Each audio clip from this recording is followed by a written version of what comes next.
How's it going, guys? Before I get in today's video, I just want to sort of give like a channel announcement, and that is since I'm going back to uni next week, there will be like a slight reduction in videos, but I will do everything in my power to get one video out a week minimum. I mean, that's sort of what I'm doing now, but I mean, I just wanted to kind of give a forewarning in case like I go a week without uploading. And, you know, after working in fast food like extensively, like 5 days a week, which is like the legal limit where I live, yeah, I kind of realized that, yeah, I actually do want to study and not end up working there because it's fucking shit. But yeah, no offense to anyone that actually works in fast food. Like, it's hard. It is a lot harder than it looks. And seriously, to the people that do that like full time, props to you guys, like real troopers. But anyways, in today's video, I am pleased to announce that it is Rising Storm to Vietnam, Mythbusters Part 2. And I got some of you guys' ideas from the last videos, and we are going to be testing them out. Anyways, let's get into the video.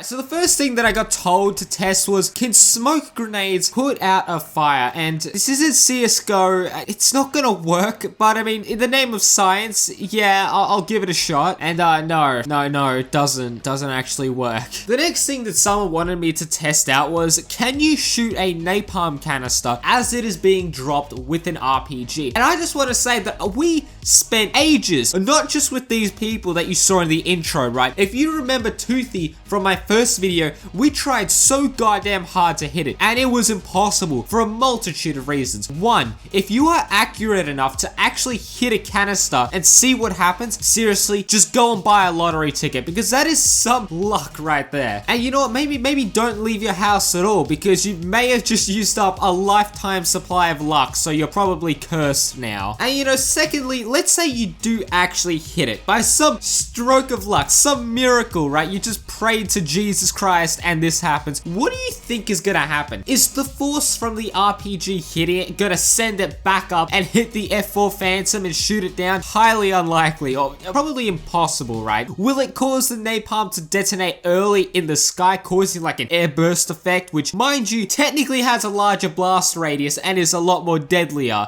No, I highly doubt that'll happen. What I personally believe will happen is nothing. Like, I doubt that the model of the napalm canister is a solid. It's probably just like a texture, and to put it in like simple terms, it's just see-through, or not see-through, but you can go through it. So if a rocket hits it, it'll probably just go right through it and out the other end, doing nothing until the napalm canister actually hits the ground or detects the ground and detonates, causing the animation of the fire, right? Alright, the next one, and then this is honestly, right, my favorite one. Can you shoot down the Recon plane? And truth be told, this was a lot harder than you think. Sure, you can shoot it down with an RPG, a Dushka, or small arms fire. We know you can do that for a fact, right? It's even an achievement, I'm pretty sure, from the top of my head. I'm pretty sure it's called trigonometry, or I don't know the exact name of it. But I wanted to test out, can we shoot it down as an American or Southern force? And if we do, what is the penalty for doing so? And I'm gonna be completely honest, I'm a bit of an idiot, because in hindsight, as I'm like recording this, right, I realized that I could have just gotten on a Dushka, I could have just gotten an RPG, or just shot at it with like my M14, and that would have just like taken like 5 minutes tops, right? No, we spent up to an hour of me trying to get in the Cobra and trying to literally shoot it down. Admittingly, I tried to fly into it like jihad style and blow it up like that. I tried, I couldn't do it, so I decided to just shoot it down with the rockets. And when I actually did shoot it down, boy was I happy.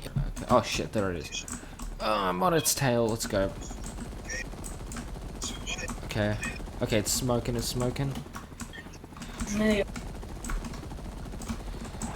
Okay, Steven, mate, like, come on. Got it! -10 Recon plane kill. Let's go. Oh, let's go. Oh, yes. Oh, Recon plane. Recon plane down. Let's go. Confirmed. God damn it, that felt so good. We got a -10 penalty, which is a little bit small considering the fact that you hijacked a US helicopter, flew it intentionally towards a recon plane, which mind you, they aren't unmanned, right? There is a person flying that, and then you shot it down intentionally just to get a little slap on the wrist, a -10. Because mind you, you would never, ever shoot down a recon plane as an American unless you do it on purpose. You cannot accidentally shoot it down. That is impossible. If you accidentally shoot down a recon plane, I don't even know what to say to that. All right, now moving on. We all know that you can jump over tripwire traps, and if you didn't know that, go back and watch one of my many tips and tricks videos. It's in one of them. I've lost counts at this point. I've done so many of them, but I wanted to test out what is the best way to jump over it because it's pretty inconsistent.